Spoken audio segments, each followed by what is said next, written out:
સૂક્ષ્મજીવો આવવાના કારણે પહોંચાડીએ છીએ।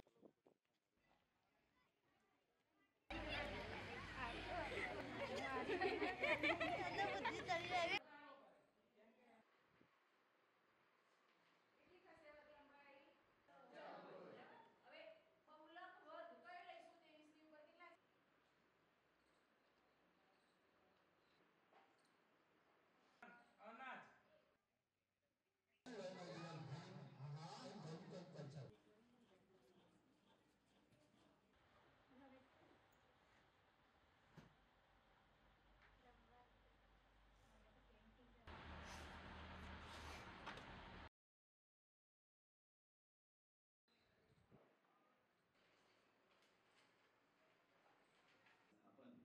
અને વિતરણ આવશ્યક છે આવે છે કેટલીક વખત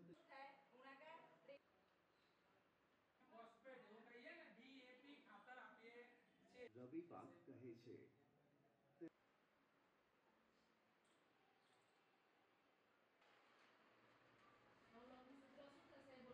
बिलसा मंडल ऐसी छोटी मोटी 60 संस्था चलाते हैं। यहाँ जो बैठे हैं ऐसी 20 आश्रमशाला हम चलाते हैं और करीब 15,000 से ज़्यादा बच्चे हमारे स्कूलों में रहते हैं और पढ़ते हैं। बिलसा मंडल की ये संस्थाओं की वजह से राजस्थान, एमपी और ये बॉर्डर के एरिया में जो शिक्षा का दर है वो शिक्षा का दर इसलिए बढ़ा है कि ये संस्था का यहाँ रहने का और खाने पीने का और पढ़ने का दोनों की सुविधा मिलती है। जो गरीब माँ बाप के बच्चे हैं जो खेत मजदूरी करते हैं, जिनको कोई यहाँ मिलता नहीं है और बाहर मजदूरी जाते हैं, उनके बच्चे यहाँ रहते हैं, पढ़ते हैं। सरकार की योजना से અહીંયા મારા ગામના છોકરાઓ ભણીને ગયા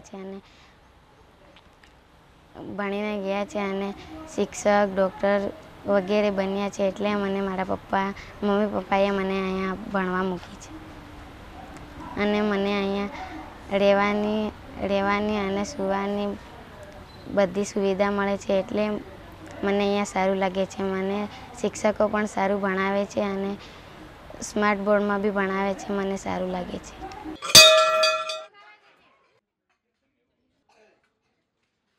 લાઈનમાં આવે એમાં આવે તો ના ચાલે।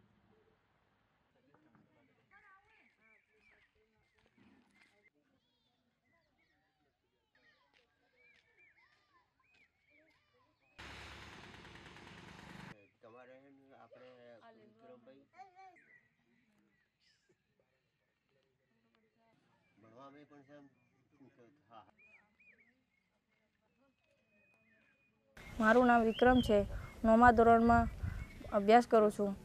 ત્યાં વરુણ આશ્રમમાં હું ભણું છું। સારું સુવિધા બધી મફત મળે છે, એટલે મોટો થઈને હું ત્યાં મોટો અધિકાર બનવા માંગુ છું। મારો છોકરો ભણો આશ્રમમાં ભણે છે, એમાંથી હું ખાવા પીવાનું બધું બી મળી રહે છે।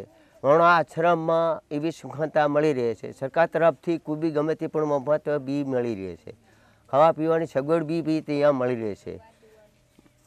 હોવાનું પછી કોઈ બી ગમે તે આઈટમમાં પણ ત્યાં પણ મળી રહે છે। માર્ચ સુધીનો હોય છે